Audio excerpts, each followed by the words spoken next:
The horror film Smile sought to explore mental health through its ring-like premise, and with its financial success, it's little surprise the sequel has quickly arrived with Smile 2.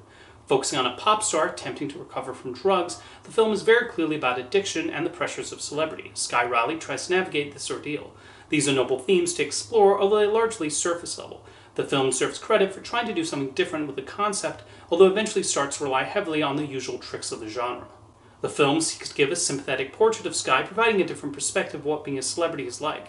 There's an understanding of the constant scrutiny they are placed under, and unlike non-famous people, they don't have the luxury of trying to cope with addiction privately. There's a sympathy for anyone dealing with drug addiction, and the sensation that everyone is constantly judging them and waiting for the relapse. Naomi Scott portrays that well through her performance. Since she's in every scene, she has to carry a lot of the film, and she does that capably.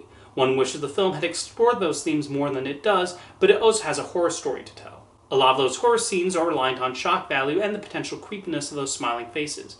Those faces are not as creepy as the filmmakers think they are, though, and they just come across as, well, actors smiling widely and staring.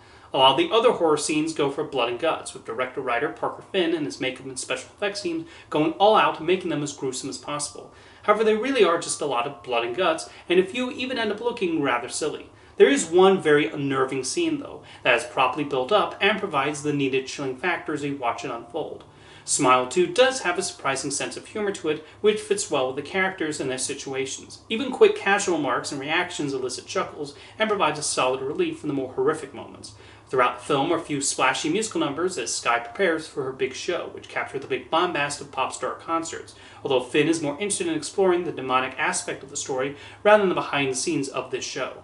Smile 2 is probably more interesting in its exploration of its themes than necessarily as a horror film. It's those aspects that makes one think, although it does not explore them as much as it should. A lot rests on Naomi Scott's performance, and she does a commendable job of getting into the fears faced by her character and her frustrations at nobody believing what she's going through. The film plays with reality in somewhat inspired ways, but the horror aspects don't gel as well.